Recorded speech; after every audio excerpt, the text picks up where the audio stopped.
This funding is critical right now. Planned Parenthood of Northern New England says without federal funding, state funding is essential to meet the health care needs of low-income Mainers in Maine's most vulnerable. This is about the health and well-being of all Mainers and services that keep Mainers healthy. We're talking about reproductive health care. We're also talking about primary health care services and behavioral health care services, basic medical care that, some people might not otherwise have access to. LD 143 would provide nearly $6.2 million of ongoing funding to family planning clinics across the state, including ones that provide abortion care.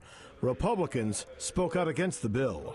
I would much rather see these funds go to keeping our labor and delivery units open so that we could celebrate the birth of new Mainers and not mourn their loss. And for us to ignore that situation and to give money to Planned Parenthood, it's absurd, and I ask you vote against this.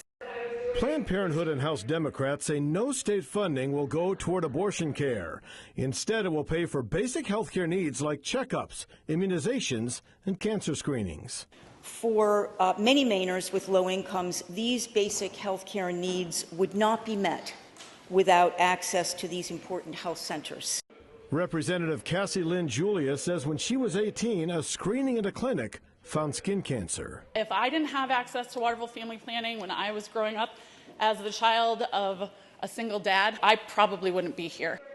But Republicans say there are no guardrails in this bill on how the money can be spent. This bill comes as close to money laundering as I've ever seen, because a lot of this money can go anywhere they want to put it. Democrats approve the measure, insisting no state money will pay for abortion care, even though it's not specifically spelled out in the bill. 78 having voted in the affirmative and 66 in the negative. The motion prevails. The bill is now gone on to the Senate. In the State House, Brad Rogers, CBS 13 News.